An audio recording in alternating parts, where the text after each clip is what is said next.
welcome to In Response, a legacy podcast. I'm Philipp Klein I'm Daniel. And I'm Peter Plank. and we're talking about legacy. So, Peter, Yeah. you're brewing a great... What are you brewing? Yeah, I'm currently on 4-color painter or various painter lists containing Lutri or Yoran. And currently I'm on the 80 cards versions with Yoran. And yeah, I really like the lists pre-Ikoria, so I will try out the new lists containing my companion Yoran in the future, in the next days, on Magic Online and Xmage. So yeah, this is my adventure nowadays. What's your playing, Philip? At the moment, I'm still trying to get my Hollow Vine brew running.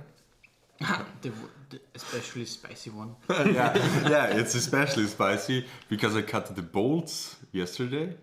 But Yorian just is too much all the time. Yeah, you can't beat everything, I would say. It's just a tick too slow, I think. Yeah, but before we talk about decks all that much, why don't we just introduce each other? Yeah, that's a great idea. Yeah, So- mostly the viewers or the listeners won't know us because we are Yeah, mostly known in the Austrian area. Yeah, Basically, because we are from Austria, and for those who don't know this, it's not Australia. It's not the one with kangaroos, it's the one with Hitler. If you want to know about it. it's very Or Mozart, if you want to know it without the war context. Oh my god, I didn't see this one coming. I thought he was saying cows or sound of music or something, but no. I mean, you gotta be honest. Yeah. Oh my god. It's true. Okay, Philip, let's talk about you for a second. Yeah, so I'm Philip, and I'm playing Legacy since 2012. Yeah. Uh, 2012. Which block was that? Or which edition? that was Innistrad block, and I started with Dark Ascension. Okay. Yeah. But it didn't start with Magic. I suppose I started back in Onslaught block with Legions. But not very Nah, competitive just very casually, and just with friends at school, and got introduced into the game. Did you attend to, or did you go to a game store or a card? No. We just traded cards in school and just had fun there. And I had a very limited card pool. My first deck actually was a mono black zombie deck, and we played with house rules. Yeah. And like I remember that stuff. Yeah, the house rules were, well, it's turn 1. I can put all my lands into play and cast everything. We had what is called and there is the storm mechanic, right?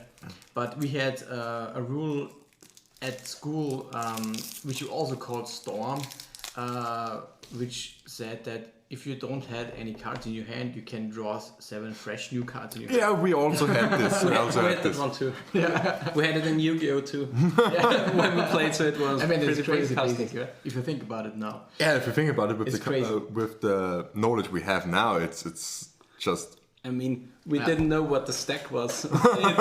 I was the only one who printed out the rule text from Magic. It was, I think, about 40 pages or something like that. Okay. Wow, that's way And too much. where you got explained the stack, and so you have the first in, last out principle, and what the fuck. And everybody thought, oh my god, what a nerd. Who cares about the rules? Let's play this. I mean, I started with a 75 cards tournament package from Mirrodin. Nice. So everything contained every equipment I had, because they are so powerful, I have to play it. And the first time I really had a deck was on black red Vampires, which was fine, but €5 for a boat was just too much. So I was playing without boat and without removal because my vampires are amazing. And we had one guy in our play group who played slivers, and the slivers were just too much. Actually, because you say slivers, I was very amazed by the slivers back in Onslaught. So, the second deck I built was slivers. It was very basic for this and also very casually, but it was a hell of a fun. And then I laid back Magic for, I think, 3 to 4 years. I started again in 2006 with Time Spiral, specifically during Planar Chaos, with the Planar Chaos pre-release. And that was also my first dive into competitive or into tournament Magic. And I started playing Standard and Block Constructed during this period of time. Made my first, as I played my first tournament. Also had my first GP in... Where was it? In Firenze. In Italy. In Italy, yeah. It was Time Spiral Block Constructed. 2006. I think 2007. Okay. And it was Time Spiral Block Constructed. And I still know I always had this favor for weird off-the-wall decks, which are not the kind you see every day. I still don't like playing tier 1 decks. So I'm kind of hindering myself actually at making tournament progress, but that's just the way I have the most fun with all my decks. And I played Mono Blue Aggro. Okay, which was the standard tier 1 deck last year. Yeah, but not in the time you not were in that playing. time, because that was the time Future Sight was, and Tarmogoyf was a card. Ooh. Ah, yeah. And there was blue-green Tarmogoyf almost everywhere, and one of the best decks was called Dralnu du Louvre. And it was basically a mystical teachings control deck with Dralnu the Lick Lord. Okay, what does the card do? I think it's 5 mana for a 3/5, which can tap for to give a card in your to give an instant or sorcery card in your graveyard flashback. Oh yeah. Ooh. So, Value town. value, yeah. So yeah, but I don't know actually now. It had some drawback also stapled onto it, but it was really great and really cool. And I mean, which edition was it? The card. Was I think it was Time Spiral. It was one of the decks I still know about this time period, but I don't actually know it if it was block constructed or if I just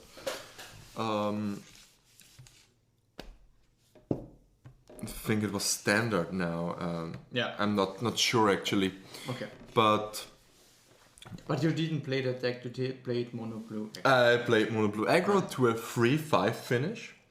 It's actually at the GP. At the GP, it's actually not that bad. Yeah, for the first GP, definitely. For my first GP, and it was a hell of a fun. And but soon after that, our LGS closed.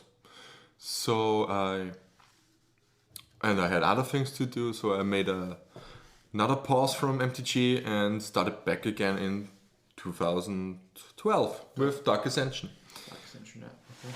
I also, back in the time, had from Standard also a black-white aggro control deck from 2007, the Time Spiral Ravnica Standard.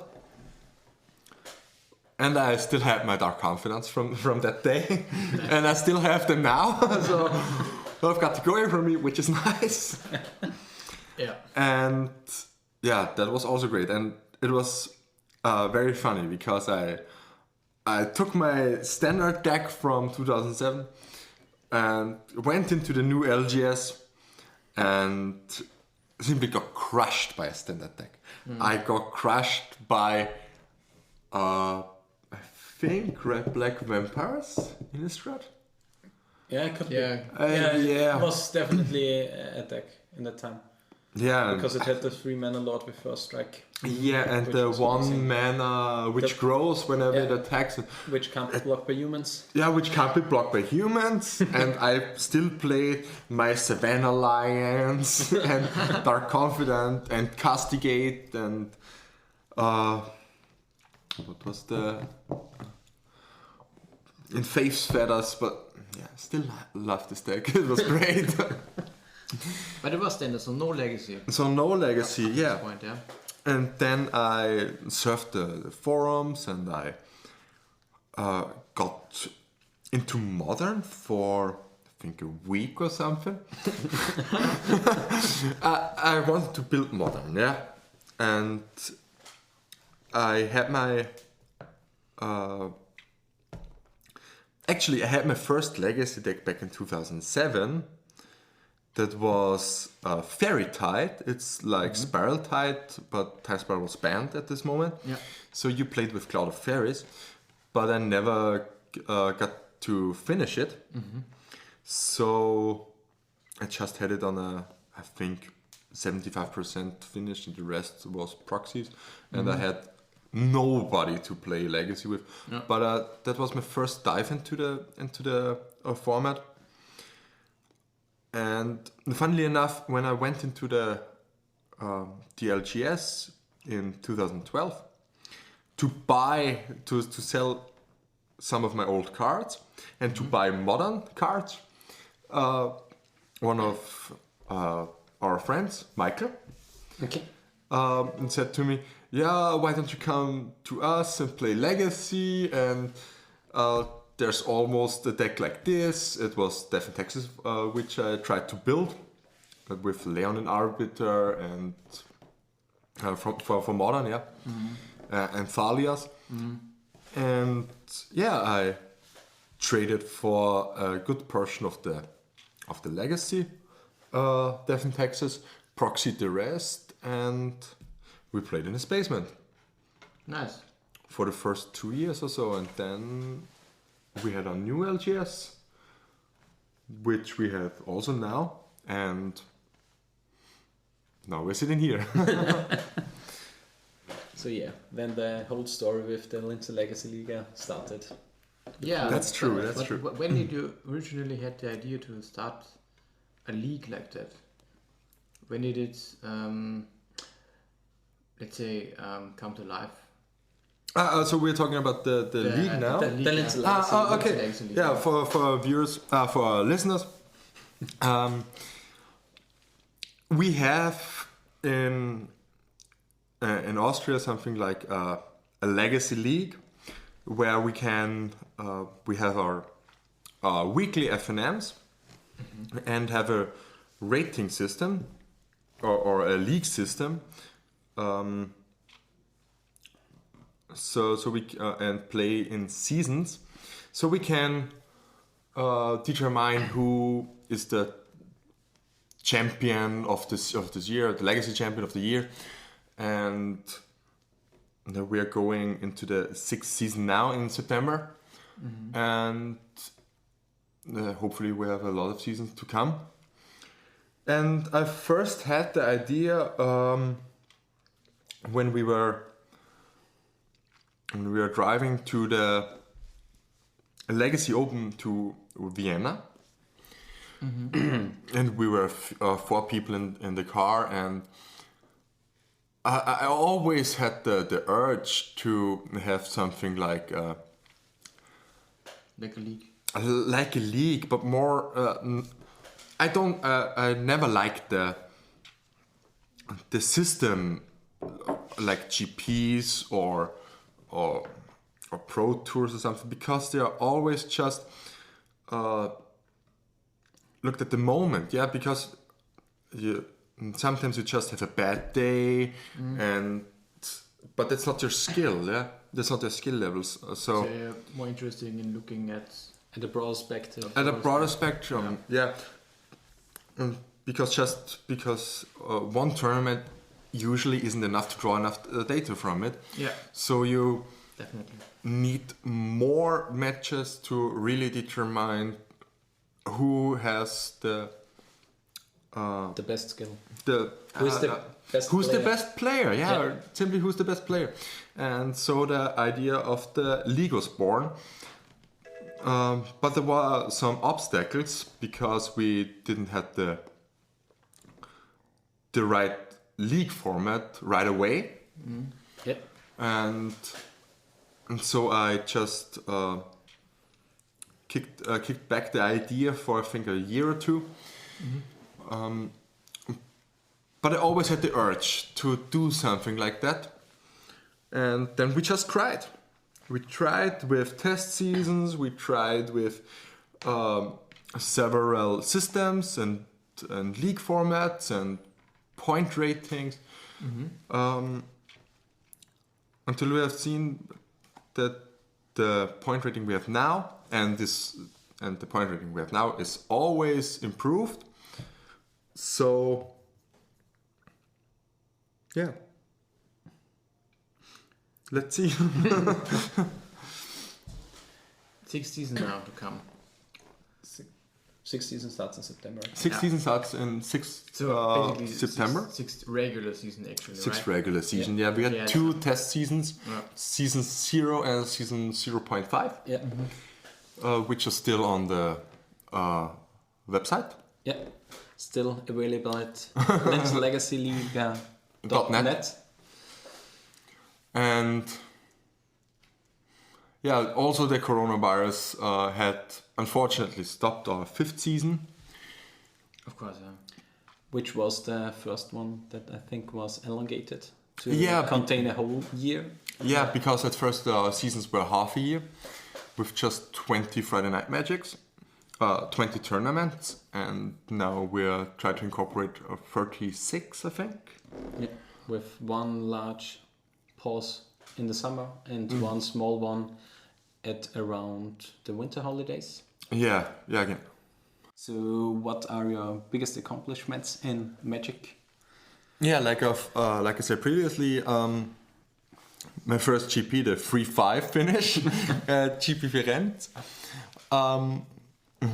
was probably my first real big tournament. Then I've won my first tournament back in 2016. It took a long time till I could win a tournament. I think it was a Legacy Open in Linz. I think I played Death in Texas and won in the finals versus... I'm not sure. It was Esper Stoneblade. I'm fairly sure it was after True Name came out. So yeah, I think it was Esper Stoneblade. Or was it before? I don't know actually. 214 or 215 or 216, somewhere in this time period. Certainly before Terminus was printed. Terminus was also called. Before Top Miracles was the best deck. Okay, so this must be 2014, I think. Then was 214, yeah. Because There, 2015 to 17, I think, was the Top Miracles era, if you remember correctly. then it was 214 because Top Miracles were for sure not the best deck at this moment. So it wasn't completely figured out. No. Because I think the pieces were all together in the format for Yeah, a longer period of time. But I still can remember playing against Philipp Klein at a Legacy Open where he still brewed on Miracles. Okay. And he played with Rest in Peace main and Mishra's Factories and the Terminus Package. everything like that, and I just lost horribly. Yeah, Terminus is just a beating for Death Texas if it can resolve. Yeah, but during the Top Miracles era, I actually have to say Miracles was one of my favorite matchups because it just was so favored with Death and Taxes. You only needed... You can't spin the wheel with Senseless Divining Top, I think. Because you don't have the mana to do it. That wasn't the problem. Actually, you only had to have a Caracas, a Violent 2, and a Thalia. Then you had so much time. You always have to could predict the life totals, and if you find a sort of Fire and Ice, it was probably game over. Yeah. Because it just ran away with the game, and almost every game versus Top Miracles felt the same. It's just get a Caracas, get a Aether Vial, and a Thalia. Try to get a Sword of Fire and Ice, and just go to town.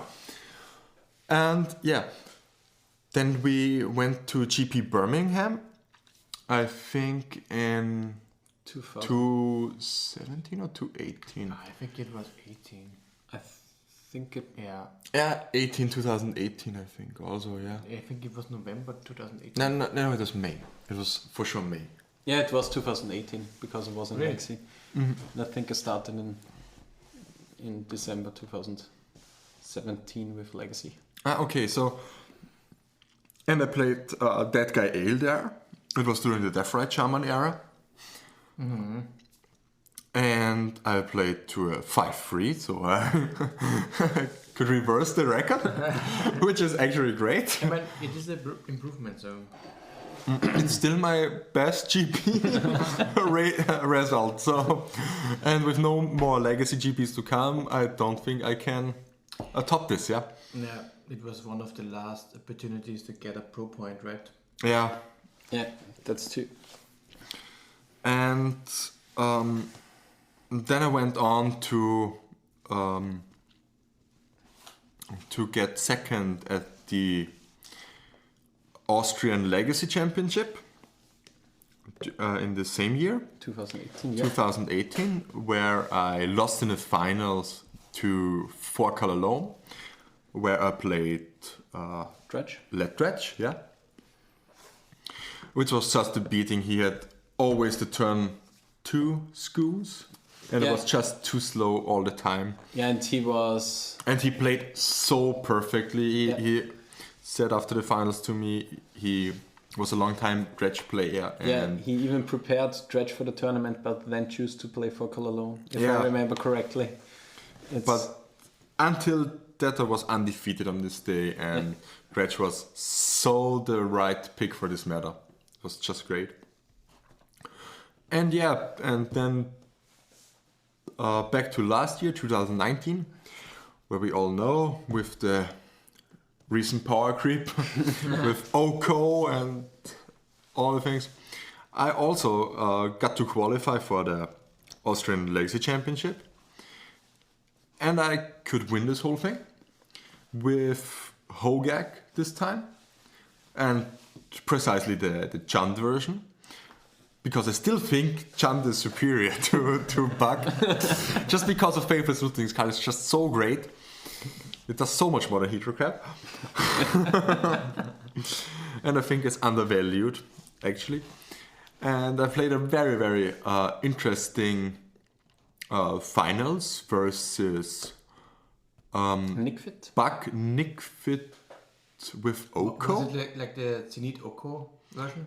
No, it was another deck. It was pre the Bug, pre the versions with Greens and Zenith. Yeah, okay. It didn't play as Zenith, but it played Oko, Plague Engineers, Veteran Explorer, Cabal Therapy, Chase, and a Questing Beast was played in the deck. Questing Beast, yeah, and I mean the whole match should be available on the Spielraum website. Maybe we can figure out to provide the link to the match in the something like show notes. Yeah. We have to figure that out for us. But it was an amazing match, and the casting is done, I think, in Germany. Yeah, the casting but is in it's German, an amazing match to look into. It was just, I stared on the Oko, and I think I missed lethal a turn before, and couldn't win anymore versus the Oko. And then I just had the idea, I had an altar of dementia and the free elk Hogak and some zombie tokens. And I just took his library, counted the cards, and thought, maybe with 4 Hogak sacrifices with altar, I can get there. And I got there. Match 2 and 3 were very unspectacular. It was just beating on either side, I think. Yeah.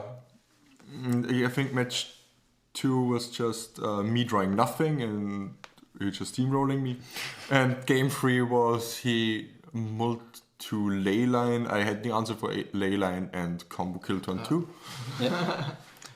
Which was great. So that was actually my biggest MTG accomplishment to this day. And we'll see which tournaments are to come. Yeah. So that should be enough from me, yeah. For the first episode. So, quite a bit, yeah. But it's good that we show off ourselves for the first episode, that we can figure out the technique for us to use for the podcast, and then to later talk about different topics, and we are clear about each other. So maybe in the next one we can introduce the other hosts. Yeah, for sure. I think that would be good, so that the listeners have something to wait for. So we can, Any last words to say for the first episode from our sides? Keep on brewing, baby. In response, the end.